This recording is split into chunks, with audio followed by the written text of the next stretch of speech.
Bismillahirrahmanirrahim. Assalamualaikum warahmatullahi wabarakatuh. Selamat dini hari teman-teman nih. Selamat pagi ya. Sekarang jam 3.16. Ayam udah berkokok. Tanggal 30 Mei, sell in May and go away gitu ya. Periode musim bagi-bagi dividen ini udah mulai berakhir. Dan kita akan lihat gimana suasana kebatinan kita, apakah mental kita masih waras. Nah, ini suasana di akhir Mei ini seru banget ya, karena saham-saham blue chip ini ternyata pada turun nih, anjlok semua ya. Telkom anjlok, Astra Asi ya ini anjlok, kemudian perbankan juga, Mandiri, BRI juga anjlok. Nah, sementara yang jadi ganjilnya karena kemarin si Brand itu kena suspend dan sekarang udah kena FCA gitu ya. Jadi yang menopang IHSG yang jadi ganjil adalah si Aman Mineral ini ya. Brand dan Aman, yang brandnya ini turun, Amannya yang dinaikin. Jadi ini menarik teman-teman ya, kalau melihat dua sisi antara saham-saham blue chip yang punya fundamental bagus diturunkan, sementara untuk ganjil IHSG saham-saham yang digoreng Brand dan Aman ini adalah lawannya. Jadi ini dinaikin nih untuk ganjil. Jadi banyak yang berkesimpulan katanya harusnya IHSG itu turunnya lebih tajam lagi gitu ya. Tetapi karena ini ada ganjelan dari dua saham ini, Brand dan Aman, jadi IHSG-nya masih di atas 7.000 ya. Nah, ini yang menarik di akhir Mei ini. Kenapa blue chip ini banyak yang dilepas oleh asing? Tapi kita akan bahas spesifiknya tentang ini teman-teman ya, karena kemarin ini lagi ribut. Starlink baru dapat izin untuk jualan di IKN, kemudian si Elon Musk juga meresmikan Starlink di Bali. Nah, ini membuat saham Telkom ini anjlok ke level terendah katanya. Ini menarik nih, bagaimana ancaman Starlink ke masa depan bisnis telco dan tower itu layak untuk kita waspadai gitu ya, karena Starlink ini benar-benar bakal menghancur leburkan tatanan bisnis emiten telkom, tidak hanya di Indonesia tetapi juga secara global. Memang Starlink ini menjadi sesuatu yang menarik untuk dicermati ya, karena akan merubah pola dari bisnis legasinya perusahaan telco dan tower gitu ya. Jadi tema kali ini kita akan ngebahas kira-kira apa sih yang bikin si Telkom ini nih sampai turun ke harga terendah, hampir mirip di masa-masa pandemi dulu. Nah, apakah di sini ada peluang buat kita mulai nyerok, karena memang ketika harga Telkom itu di 4.000, 3.500 ini memang agak-agak mahal ya, dan udah mentok, nggak naik lagi sampai ke 5.000 gitu ya. Jadi untuk di level di bawah 3.000 ini, apakah ini sudah layak kita serok atau enggak gitu ya. Nah, yang paling kita harus cermati adalah di sini ya, saham Telkom anjlok sejak awal 2024. Padahal sih asing udah mulai lepas di kuartal keempat 2003 ya. Jadi dimasuki awal tahun 2004 setelah ada konfirmasi positif tentang si Starlink ini bisa beroperasi di negara kita, net sell asing makin banyak gitu ya. Padahal secara kinerja, profitabilitas saham Telkom ini masih mencatatkan pertumbuhan sih iya gitu ya, tapi udah di bawah 5% gitu ya. Yang jadi masalah kalau pertumbuhannya cuma 3-2% ya, itu boleh dibilang itu udah stagnan gitu ya. Mungkin itu yang menjadi pedoman buat investor dengan broker asing untuk melepas saham Telkom ini, ditambah dengan si Starlink yang mulai bisa merebut hati para pengguna mobile gitu ya, yang biasanya pakai IndiHome, pakai jaringan FO. Kita lihat di YouTube udah mulai banyak orang yang mencoba Starlink, apalagi lagi diskon ya, dari 7-8 juta jadi 4 sampai ya di bawah 5 juta lah, karena bulanannya kan cuma 7.750 ya, nggak beda jauh dengan kalau kita pakai First Media ataupun yang lain. Itu sangat menarik buat orang-orang yang pingin nyoba gitu ya. Jadi level customer experience-nya, nah buat kalangan yang ngejar experience, pengalaman, itu Starlink ini layak diuji coba. Lantas apa sebabnya? Lantas apa sebab anjloknya harga saham Telkom gitu ya. Ini yang jadi bahan penasaran saya nih. Bagaimana pula dengan potensi dividen Telkom? Apakah masih aman?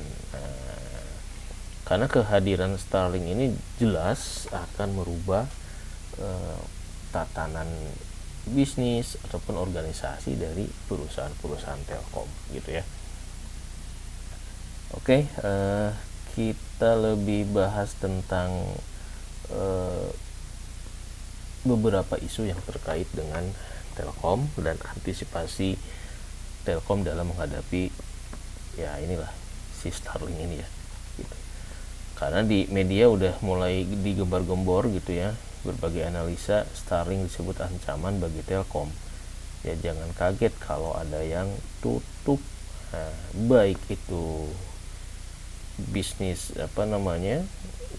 ISP-nya yang nggak bisa compete gitu ya, kemudian perusahaan tower mungkin yang terancam ataupun nanti perusahaan yang jasa maintenance tower kayak si Personal Alidaya ya, kalau tower nanti udah tidak perlu di manage. Atau itu peluang buat Personal Alidaya untuk belajar instalasi Starlink. Kalau dia berubah jadi ISP ya bisa jadi itu peluang buat dia kali ya. Oke, kita next. Nah, ini jadi tanda tanya teman-teman, karena selama ini saya berfokus untuk nabung saham di saham-saham yang punya dividen yield yang tinggi, dimana Telkom ini termasuk dividen yieldnya cukup tinggi ya, di atas 5%. Kalau sekarang harga sahamnya lebih turun lagi, berarti yieldnya juga bakal lebih tinggi nih, mungkin udah di 5 atau 7% ya. Tetapi apakah nanti dalam jangka panjang di atas 3, 5, 10 tahun yang ke depan ini nasib si Telkom ini revenue-nya bakal tergerus Starlink atau gimana? Nah ini yang menarik untuk kita explore gitu ya.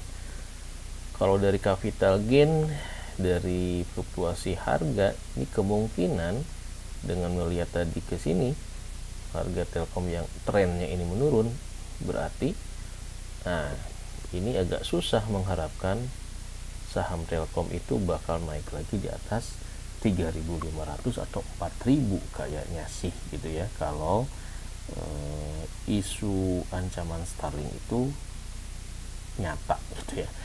Karena selama ini narasi yang digembar-gembarkan oleh di media, Starlink itu adalah untuk daerah tertinggal lah ya, untuk daerah yang belum ada akses selulernya. Tetapi jangan salah, Elon Musk tentu tidak bodoh, dia tidak nyasar daerah tertinggal, yang dia sasar adalah justru kue market residensial di perkotaan gitu ya, yang akan dia sasar. Potensinya gede gitu. Nah, dari sisi ini peningkatan harga saham atau capital gain-nya dengan adanya Starlink, faktanya adalah asing banyak melakukan net sell sehingga harga trennya turun terus. Nah, ini yang jadi catatan kita, apakah di harga 2000 berapa tadi, 2800 ya, 2800 ini kita udah aman untuk masuk ke nabung saham di Telkom ini, ataupun kalau kita mau nabung saham mau all in ataupun bagaimana ya gitu, karena ancaman kedepannya ini sangat-sangat menarik untuk kita cermati gitu. Yang keduanya dari sisi dividen, mungkin ya dalam 5 tahun ke depan setoran dividen Telkom ini masih oke, dividen payoutnya masih tinggi, dividen yieldnya juga masih tinggi, tetapi pasca 6, 7, dan 5 tahun ke sana, nah ini tanda tanya. Jadi mungkin koridor kita berinvestasi di Telkom ini harus kita batasin, jangan terlalu kepanjangan ya, minimal dari 5 tahun ke bawah aja nih. Kita harus wait and see, ngelihat gimana si Starlink ini dalam 2-3 tahun ke depan dampaknya ke pasar telekomunikasi, apakah dia bisa merebut kue ya yang ada atau tidak terlalu terpengaruh ya gitu. Nah, jadi nanti yang isu yang harus kita ekspor adalah di sini teman-teman ya, ada ancaman Starlink, kemudian bagaimana nasib investasi Telkom di Goto juga ini menarik karena ini bakal mempengaruhi dari bottom line-nya, dari sisi net income-nya. Kemudian dari strategi Telkom, strategi transformasi dia untuk menghadapi perubahan disrupsi yang melanda dunia telco. Nah, ini menarik untuk kita cermati. Ada strategi 5 bold move ya, 5 strategi transformasi Telkom yang kayaknya ini merupakan jawaban dari adanya fenomena si Starlink ini. Jadi isu Starlink ini tentu udah diantisipasi oleh manajemen Telkom, makanya keluarlah strategi ini ya. Nah, kemudian dari sisi portfolionya yang harus kita waspadai adalah tren saham yang turun terus menerus. Nah, jangan sampai kita average down terus menerus ya, sementara gara-gara si Starlink tren dari sahamnya juga turun terus. Nah, kapan kita harus akuisisi atau waktu yang tepat untuk kita beli saham itu? Nanti ujung-ujungnya apakah Telkom ini layak untuk dijadikan nabung saham, karena ada dari sisi growth-nya, berarti dia tanda tanya ya, tren growth-nya itu cenderung stagnan gitu dari sisi revenue ataupun dari sisi net income-nya gitu ya. Tidak ada pertumbuhan yang besar gitu dari sisi growth-nya, sehingga kita harus hati-hati kalau mau nabung saham di saham Telkom ini ya. Tapi kalau untuk gajian dividen, kita ngejar jadi dividen hunter dalam koridor 5 tahun, mungkin ini masih menarik lah gitu ya.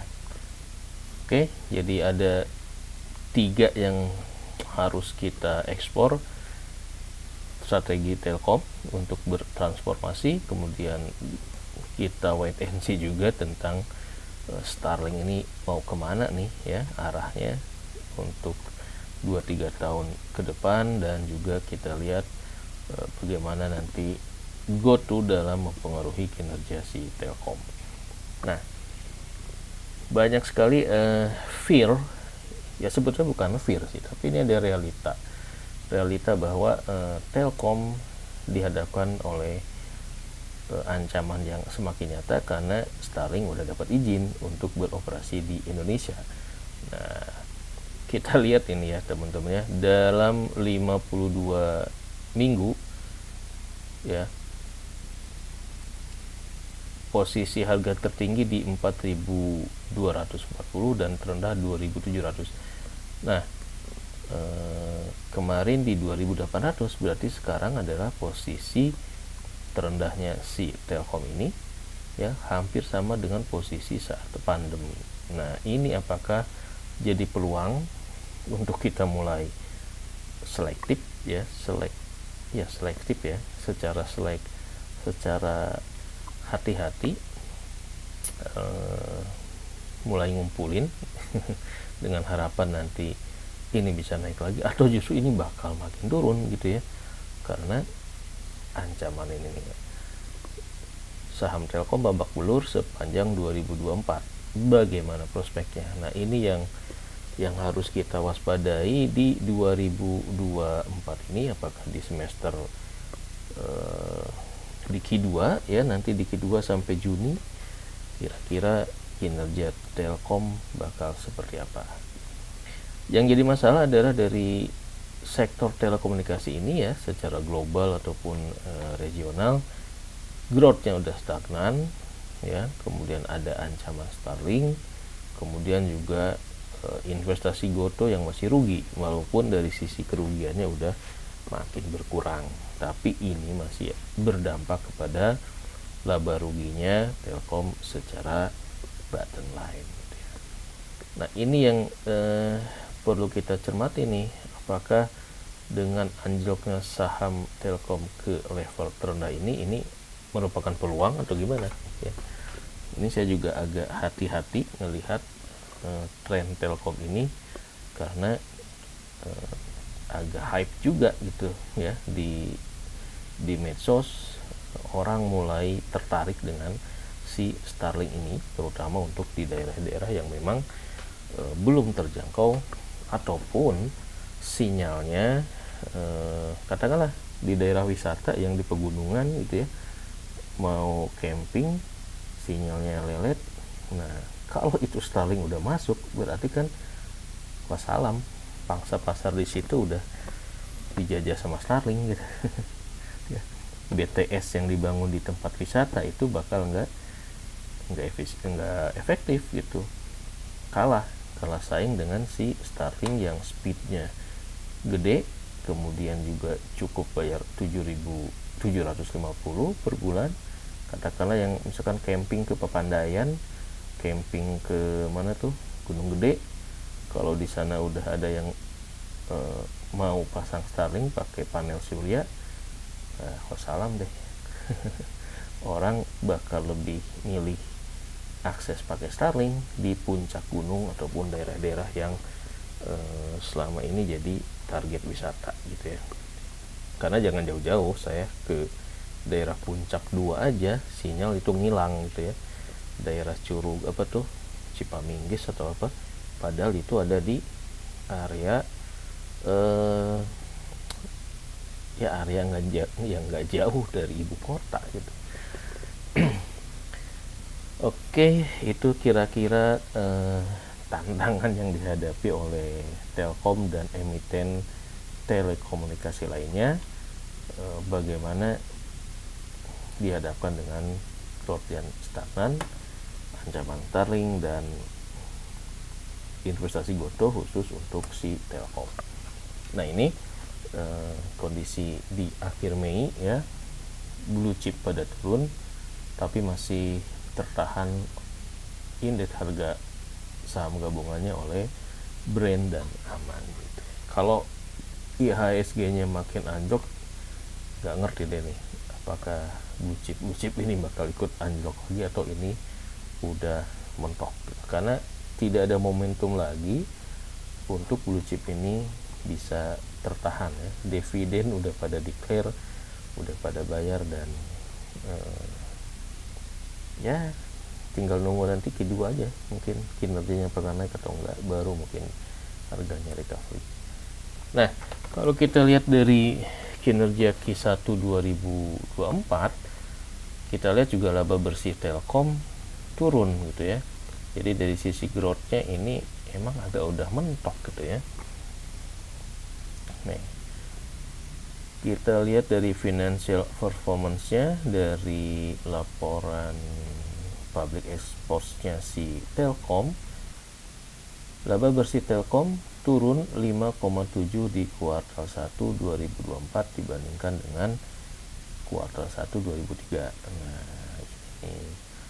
hal tersebut terjadi karena meningkatnya beberapa pos beban dan kerugian atas investasi yang belum terrealisasi, yaitu pada GoTo ya, dari periode Januari sampai Maret. Nah, ini yang isu yang bikin sentimen Telkom ini memang sentimen negatif gitu ya. ARPU Telkomsel dan ARPU IndiHome itu melandai. Artinya tidak ada pertumbuhan yang signifikan. PT Telkom masih meraih pertumbuhan pendapatan, tetapi dengan laba yang terkontraksi pada kuartal 1 2024. Salah satu yang patut diwaspadai ialah tren penurunan ARPU baik pada Telkomsel maupun pada IndiHome. Nah, ini karena Telkomsel dan IndiHome ini adalah stream revenue paling utama dari si Telkom ini ya. Kalau di sini kita lihat net income-nya turun 5,8%, nah, ini berarti kan waspada. Nah, inilah nanti yang tercover di strategi 5 bold move ya, untuk mengantisipasi gimana biar Telkomsel dan IndiHome ini bisa menjadi second grafik kurva S kedua buat Telkom agar ada kenaikan. Sekarang kurva S dia lagi turun, maka Telkom harus menciptakan kurva S yang kedua biar revenue-nya naik lagi, kira-kira begitu ya. Nah, ini mau diakui atau tidak, memang wacana Starlink ini makin bikin ketar-ketir ya. Starlink disebut ancaman bagi Telkom dan kawan-kawan. Tidak hanya Telkom tapi juga buat operator telco lainnya, Indosat, XL, Smartfren, dan emiten-emiten ataupun perusahaan tower, BTS, dan lain sebagainya. Bahkan kata pengamat, jangan kaget kalau ada yang tutup. Nah, karena Starlink ini benar-benar merubah tatanan dunia pertelekomunikasian gitu ya. Ancaman raksasa Starlink di Indonesia ini yang harus kita ekspor, kira-kira arahnya bakal kemana gitu ya. Jangan sampai teman-teman menaruh duitnya di saham Telkom karena dibilang ini BUMN, dibilang blue chip. Nah, kita harus melihat juga karena sektor telekomunikasi ini sektor yang sangat dinamis gitu ya,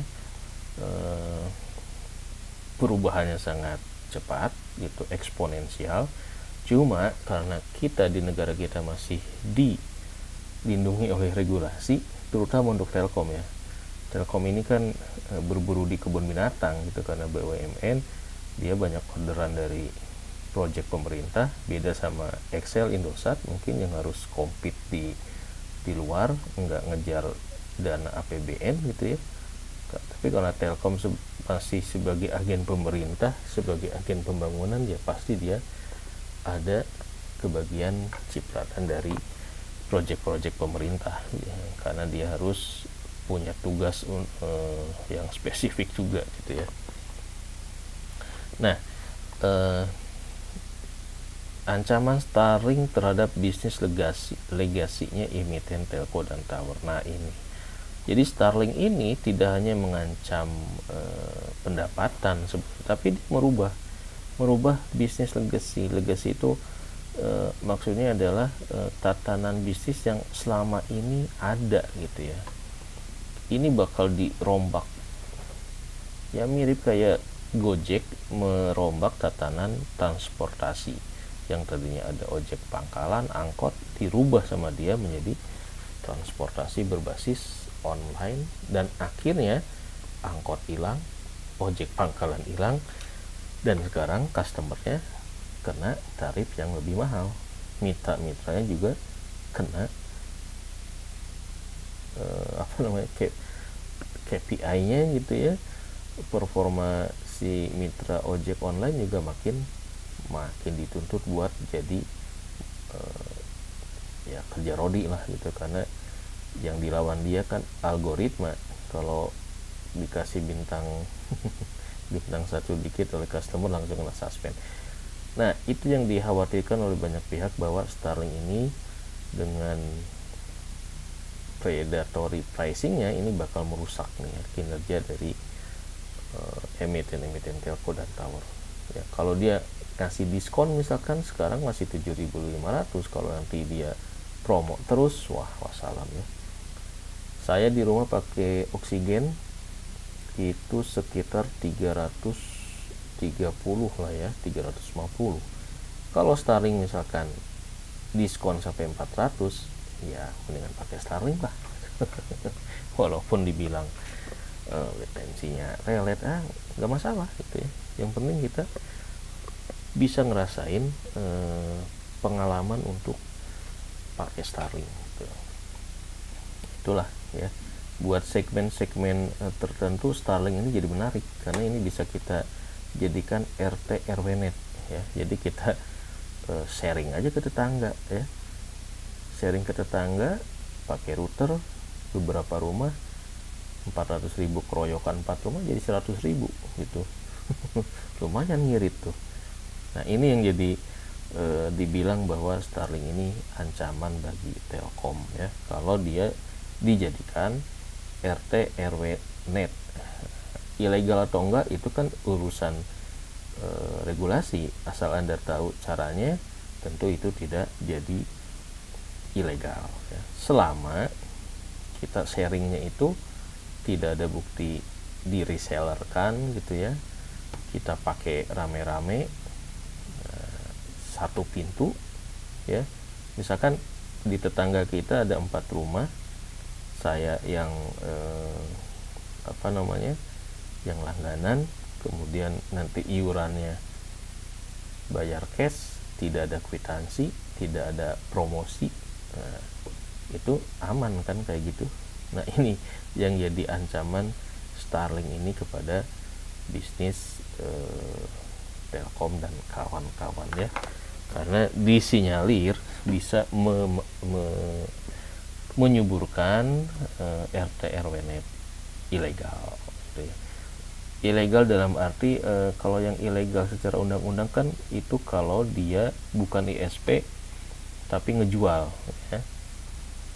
Ngejual lagi itu ilegal. Tapi kalau tidak ada ngejual lagi ya, saweran, nah ini debatable ya, masih bisa aman gitu ya. Tapi kalau udah narik ke tetangga, promosi, ada bukti transfernya, nah itu bisa jadi itu yang ilegal. Tapi kalau secara transaksi cash bisa jadi RT RW net seperti itu yang dikhawatirkan para pengamat, bisa mengancam Telkom secara lebih cepat.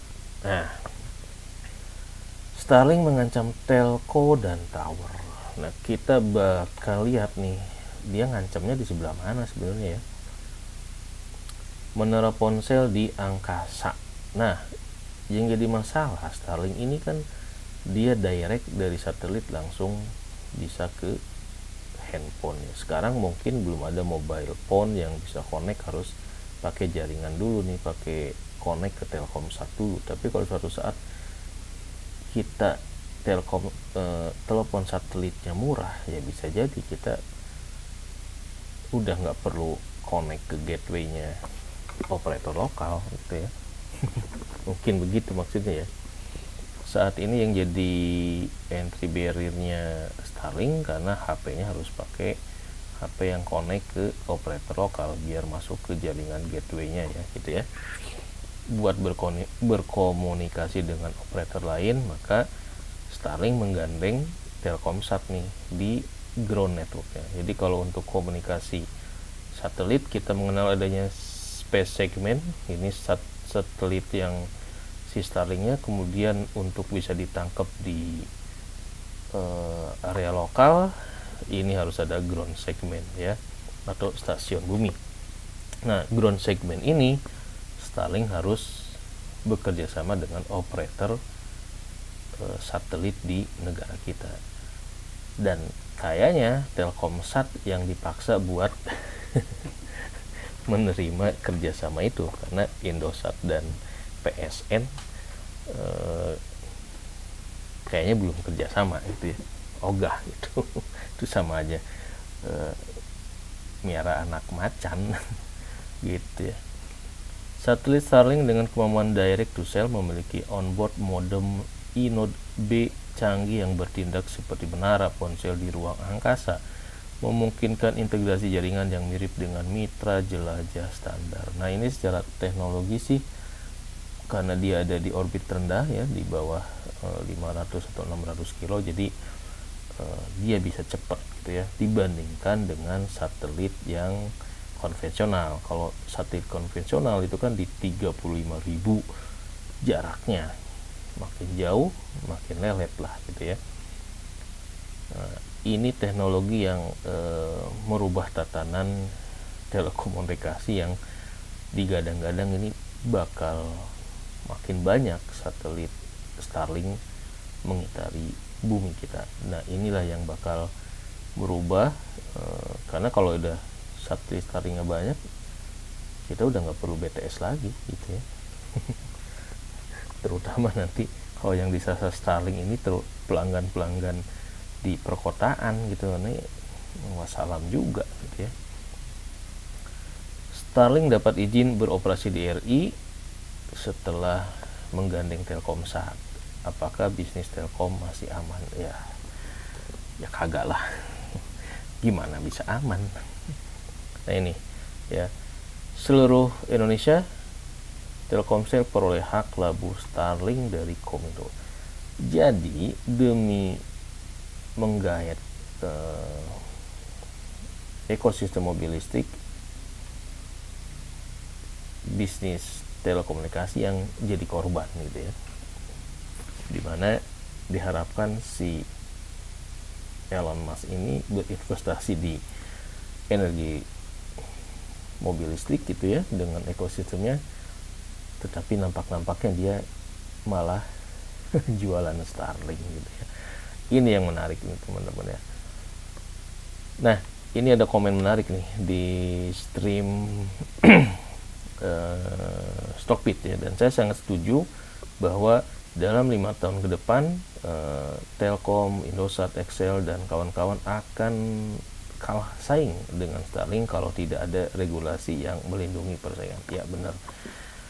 Kalau regulasinya tidak melindungi perusahaan-perusahaan ini yang udah investasi mahal ya, memang ini bakal jadi ancaman ya. Jadi ini hal yang serius, bagaimana si Starlink ini bisa memporak-porandakan apa yang sudah Telkom, Indosat, Excel dan kawan-kawan investasikan gitu ya. Jadi ini bukan pisau bermata dua lagi, tapi ini bunuh diri sebetulnya sih. Banyak pengamat telekomunikasi yang sangat menyayangkan sebetulnya ya, pemerintah terlalu sembrono sebetulnya gitu ya, tidak tidak hati-hati lah gitu ya, mentang-mentang mau menggait mobil listriknya tapi Starlinknya yang dijadikan tumbal gitu ya, Telkomnya dijadikan tumbal oleh Starlink. Walau nasibnya nggak sebujuk siapa ini SIR nggak tahu ya, yang kalah saing dengan banjirnya barang impor, tapi prediksi gue akan ada pengurangan pegawai. Ya bener, bakal ada pengurangan pegawai dan penurunan laba di Telkom, ISAT, efek efisiensi persaingan dengan Starlink. Ya bener ya. Tanpa ada Starlink pun pengurangan pegawai itu sudah menjadi sesuatu yang rutin gitu ya di sektor telekomunikasi. Nah, di mana sih dia ngancemnya gitu ya, Starlink mengancam telco dan tower. Nah, ini dia, izin baru Starlink diduga untuk masuk ke pasar retail. Nah, ini dia sebetulnya kamuflasenya Elon Musk ngasih Starlink untuk support puskesmas ya di daerah terpencil, itu kamuflase aja, karena yang dia sasar adalah sebenarnya ini pasar retail di Indonesia. Pasti dia bakal masuk ke perkotaan gitu ya dengan speed 200 Mbps, siapa yang tidak tertarik gitu ya. Ancaman Starlink terhadap emiten telco. Pengamat telekomunikasi menilai kehadiran Starlink akan berdampak pada bisnis operator seluler dan menara telekomunikasi dalam jangka menengah atau 5 tahun ke depan. Ini angka yang disepakati oleh para pengamat. Nasib telco 5 tahun ke depan mungkin bakal berubah dengan saat ini. Jadi mungkin di 5 tahun ke depan dampaknya belum terlalu terasa, tapi 5 tahun setelahnya itu barulah kelihatan gitu ya, apakah dominasi Starlink bakal lebih kuat ataupun regulasi yang rem gitu ya. Dalam kasus Starlink, perizinan telah keluar dan Starlink sudah dapat berjualan di pasar retail. Layanan Starlink menurutnya menyebar ke seluruh Indonesia dan menggerus pasar pemain telekomunikasi, termasuk pemain menara dalam jangka menengah dan banyak. Tidak cuma telco aja, tapi perusahaan tower pun bisa jadi barang rongsok. Kalau dia barang rongsok, berarti ya orang-orang yang kerja di perusahaan tower jadi outsourcing ya, yang manjat-manjat menara itu juga bakal makin sedikit orderannya. Itu sebetulnya bahayanya ya, yang bukan cuma pendapatan itu berubah, tetapi tatanan bisnis telekomunikasi ke depan bakal makin berubah gitu. Kalau udah pakai satelit, siapa yang mau naik tower? Udah kagak perlu gitu. Kontroversi Starlink, bagaimana nasib Telkom dan perusahaan tower. Nah, sebenarnya intinya di sini ya, harus ada equal playing field ya, jadi harus bermain di lapangan yang sama gitu. Para pemain dalam negeri sudah susah-susah membangun jaringan dan berinvestasi di Indonesia. Sementara kalau kita berpihak pada Starlink, satelitnya dimanapun kita tidak tahu. Investasinya kan di luar angkasa. Tidak ada investasi yang benar-benar diberikan pada Indonesia sebagai sebuah negara, kecuali menjadikan Indonesia sebagai pasar saja. Nah, sebetulnya sih ini ya teman-teman ya, yang kita khawatirkan bukan cuma kita dapat internet cepat gitu ya, tetapi ini kalau dari Starlink ini suatu saat ada tetangga yang kena PHK gara-gara tadinya kerja di perusahaan tower gitu ya, kemudian towernya udah nggak dibutuhkan, itu yang susah nanti kita juga gitu ya. Kita cuma ngirit membayar abodemen gitu ya Starlink berapa, sementara tetangga kita yang kagak kerja bakal merecoki kita seumur hidup. Tinggal pilih aja lah. Nambah pengangguran nanti gitu ya.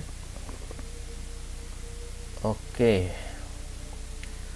Sementara Elon Musk telah mengajukan izin visa dan ISP dengan kamuflasenya membidik pasar IKN.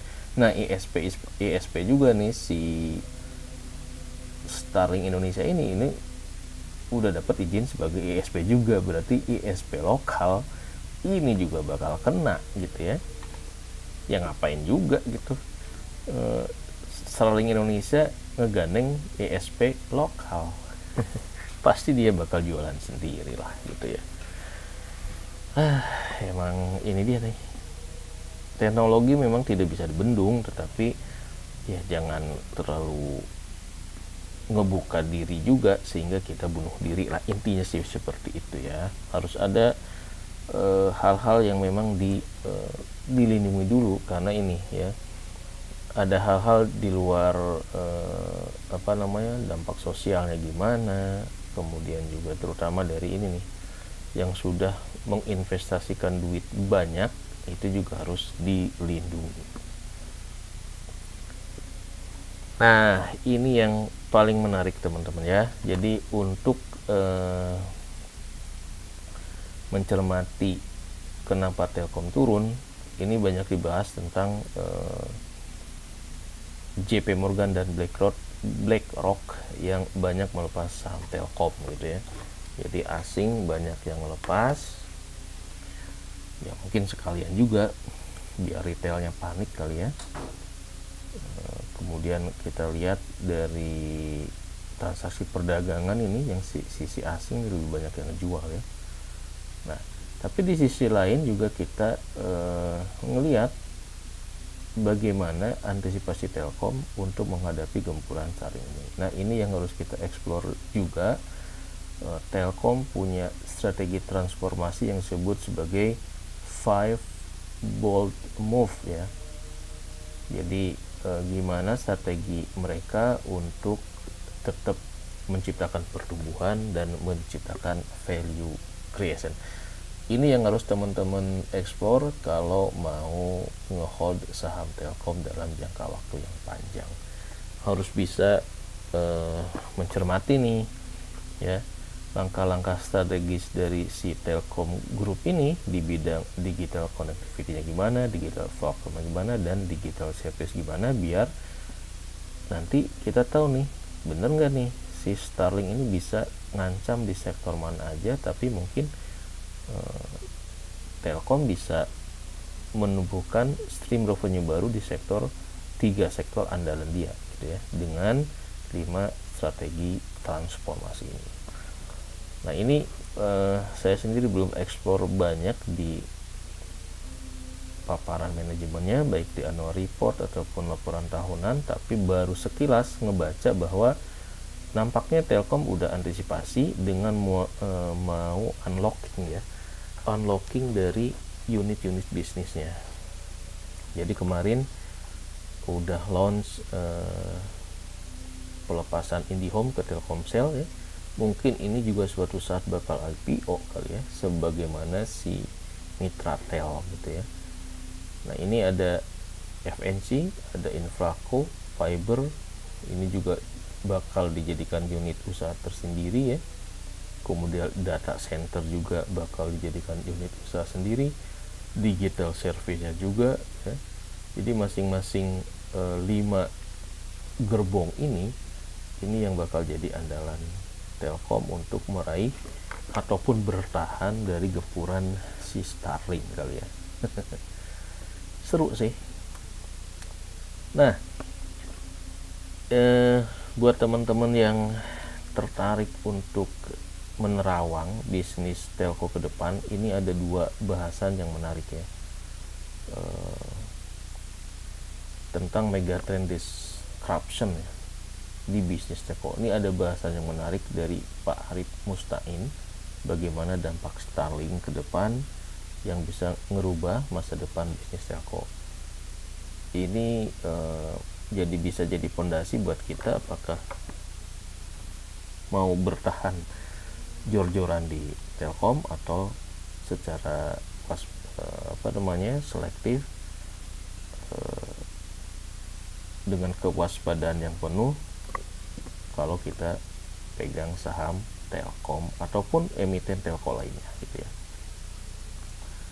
Ini apa nih? Telekomunikasi post strategi Januari 22 Kementerian ini izin Starlink mendarat di ground stationnya ya, di stasiun buminya melalui Telkomsat. Tetap aja ini baru sebagian yang kita lakukan untuk DYOR terkait saham Telkom ini ya, biar kita tidak spekulasi. Kalau untuk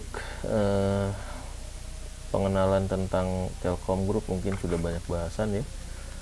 Pemerintah masih pegang 52%, publik 47%, dan 47% ini mayoritas dimiliki oleh asing ya. Tetapi sekarang asingnya pada ngejual. Ini secara bisnis segmen Telkom ada 4 ya, ada mobile, consumer ya, nggak jelas, ada 4 bisnis segmen lah gitu ya. Nah, nanti 4 bisnis segmen ini yang menarik untuk kita cermati ya. Ini kayaknya yang lama nih, IndiHome harusnya udah masuk ke Telkomsel ya. Jadi nanti masing-masing segmen ini yang bakal di unlocking itu ya, dipecah gitu ya. dipecah satu persatu biar mereka bisa mandiri dan bisa beradaptasi dengan tantangan bisnis telco ke depan. Nah, ini paparan dari public expose di tahun lalu bahwa kenapa Telkom mencanangkan 5 strategi transformasi itu ya. Karena kita lihat bahwa secara global bidang telco ini menghadapi beberapa tantangan ya. Negatif headwind. Nah, ini penurunan di beberapa item ya. Ini nggak kebaca nih ya. Kemudian juga revenue growth-nya stagnan, tapi di sisi lain investasi CAPEX naik ya. Investasi CAPEX naik, revenue-nya stagnan, gimana kagak ditinggalin asing gitu ya. Return on investment capital juga turun. Return on invested capital kalau nggak salah. Jadi kita investasikan berapa, return berapa, nah itulah si ROIC ini. Investasi naik tapi return dari investasi yang dilakukan ini malah turun ya.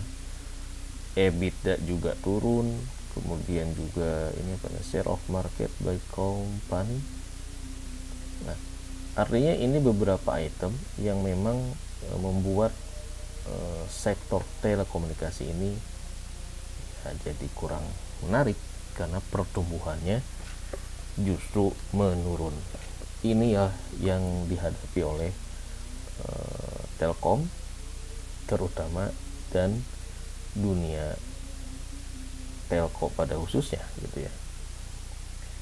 Nah, untuk mengantisipasi ancaman-ancaman itu, ini menarik teman-teman ya, dari direksi tren industri telco global yang melambat itu sudah diantisipasi oleh Telkom dengan mencanangkan 5 strategi untuk menjadi perusahaan kelas dunia. Ujung-ujungnya 5 strategi ini tentu untuk value creation ya. Transformasi Telkom melalui 5 bold move gitu, mencanangkan 5 strategi besar yang dikenal dengan 5 bold move untuk menjadi perusahaan industri telekomunikasi kelas dunia.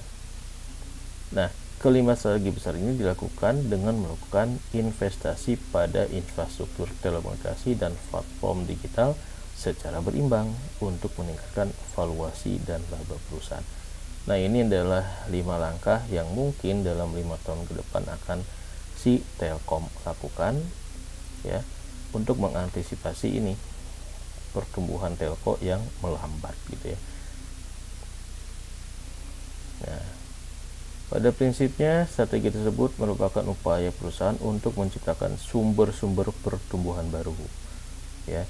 Nah, karena tadi growth-nya udah lambat, maka dicarilah sumber pertumbuhan baru. Untuk itu dilakukan, hal itu dilakukan karena tren industri global menunjukkan pertumbuhan valuasi pasar industri telekomunikasi yang cenderung lambat. Ini yang perlu kita ekspor ke depan, peluang-peluang dari transformasi si Telkom ini ya, termasuk pelepasan IndiHome dari Telkom ke Telkomsel. Nah, itu juga menarik. Bagaimana nanti sektor FNC itu digadang-gadang bakal mendatangkan pertumbuhan baru gitu ya. Jadi kurva S kedua buat pertumbuhan kinerja Telkom. Nah, ini nanti kita lanjutkan teman-teman ya. Udah mau subuh. Kita nanti lebih eksplor lagi 5 strategi utama Telkom. Ini menarik nih kalau kita serius untuk nabung saham Telkom, justru ini yang harus kita antisipasi, apakah strateginya ini bisa menahan gitu ya serbuan dari Starlink ya, dimana 5 strategi utama ini memaksimalkan peluang, meningkatkan daya saing dan menciptakan nilai tambah ya, value creation-nya dalam menghadapi tantangan ke depan. 5 strategi ini dilakukan untuk membangun keunggulan kompetitif di 3 pilar bisnis digital Telkom, yaitu digital connectivity, digital platform, dan digital service. Nah, ini tiga kendaraan besar yang dijadikan Telkom untuk menghadapi tantangan masa depan gitu ya.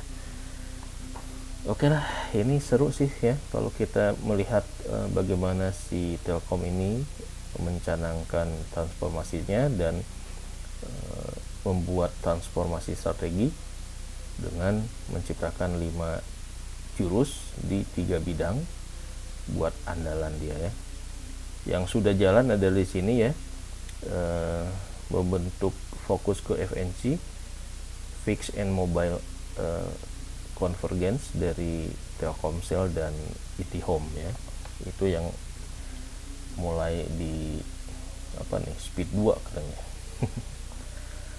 Yang kesini saya belum ekspor nih, baru ngelihat aja bahwa penetrasi FNC di negara kita itu masih kalah dibandingkan negara-negara tetangga kita, masih di level katanya 14 atau 20%, sementara negara lain FNC-nya itu udah di atas 40-50% ya. Jadi itu peluang yang bakal disasar si Telkom untuk meraih pertumbuhan yang baru dengan menggabungkan IndiHome ke Telkomsel gitu ya. Nah, di sini nih. Ini adalah bahan-bahan dari paparan manajemen yang harus kita baca detailnya di laporan tahunan. Kalau cuma baca gini aja kita kagak mudeng juga ya. Soalnya Telkom terlalu menggurita gitu ya, terlalu gede. Nah, ini dia.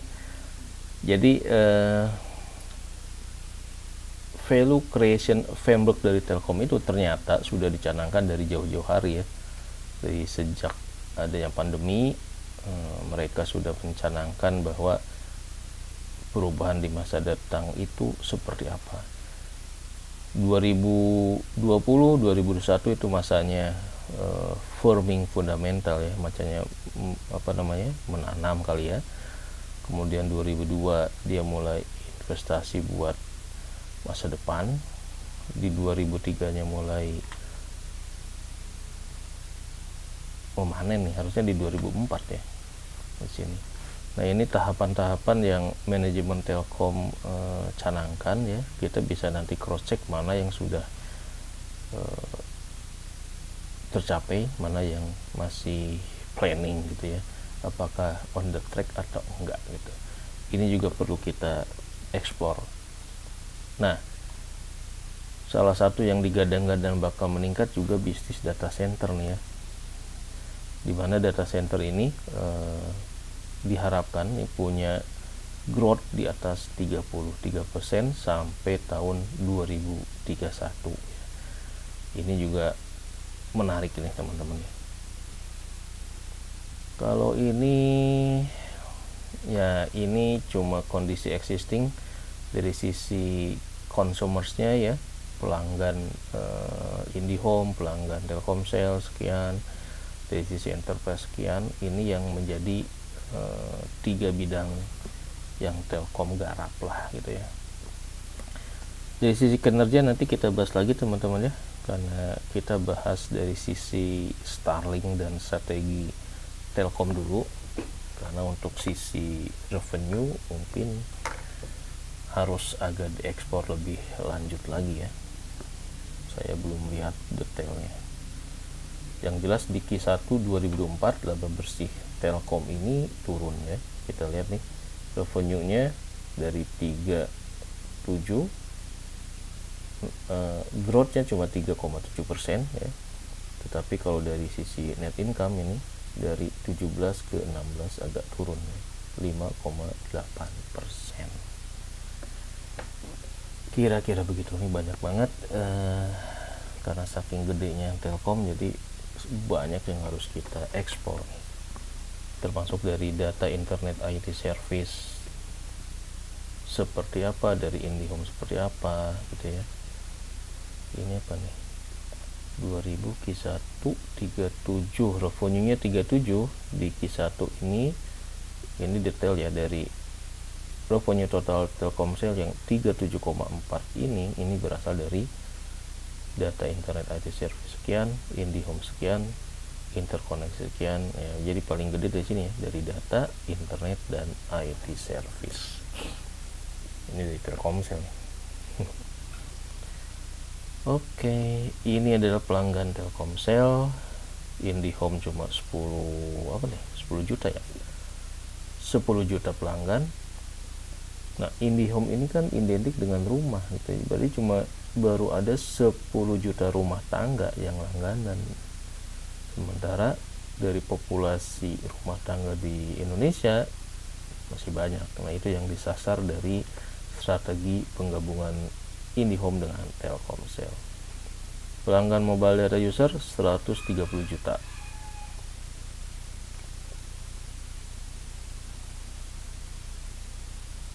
Gimana sih bacanya nih? 10 130. Halo, ini broadband, IndiHome mobile data user, seluler, pelanggan seluler segini, Telkomsel bayar segini, total segini. Ini nggak nyambung.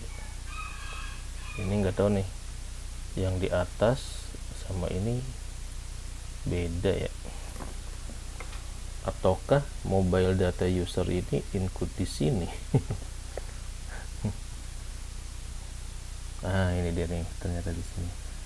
Mobile customer base 159, IndiHome sekian, ARPU-nya. Nah, di sini ARPU mobile ini yang stagnan ya, ARPU-nya kagak naik. ARPU IndiHome juga sekian, BTS-nya jumlahnya sekian. Ya, itu masih banyak yang harus kita explore. Yang menarik ini teman-teman ya, dari paparannya Pak Arief Mustain, bahwa pelanggan telco di masa depan itu nggak cuma real user alias orang, alias manusia, tetapi juga device gitu ya, thing. Jadi Internet of Thing, misalkan CCTV, perangkat-perangkat rumahan yang terkonek dengan internet, itu juga adalah potensi dari traffic ya.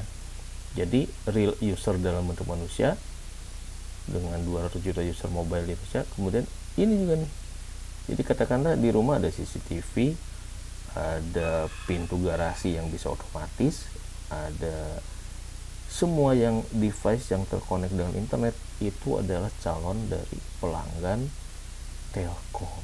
Nah, di sini ternyata yang disasar oleh si FNC-nya Telkom ya. Jadi dengan Internet of Things ini akan jadi trigger adanya pertumbuhan gitu ya. Jadi ke depan ternyata ya masih ada peluang. Ini yang nanti kita harus eksplor lagi ya. Yang lain sih mungkin masih harus kita eksplor lagi. Oke, kira-kira demikian teman-teman. Kita masih lebih fokus kepada narasi-narasi yang berkaitan dengan disruption bisnis telco ya. Kita coba gali terutama di pengaruh si Starlink ini terhadap masa depan bisnis telco seperti apa.